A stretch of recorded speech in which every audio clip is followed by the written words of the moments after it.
2餸1湯過百蚊，領匯冇良心。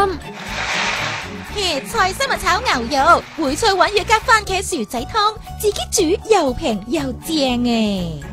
邊度買餸先？將軍澳厚德村街市咁樣2餸1湯要109個7，一年前78蚊咋。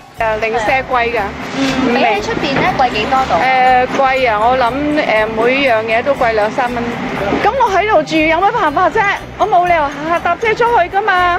咁你領匯呢個嗰啲租金真係太貴啦，我哋真係負擔唔起㗎。如果你再係加落消費者嗰度呢，嗰啲消費者你就情願人哋情願買芽菜買豆腐啊，買菜食㗎啦。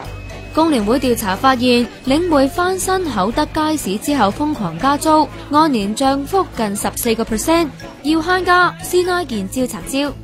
陳太今晚整嘅咧係3餸1湯啊！咁其中呢一味涼瓜炒蛋咧就係其中一道最平嘅菜式啊！點解幾多錢啊，陳太？條苦瓜就涼瓜就3蚊啦，3隻蛋啦，大概就6-7蚊到啦。咁如果平時你想整啲平餸啊，你會做啲咩菜式啊？買啲咩材料啊？豆腐就最平咯，同埋芽菜咯。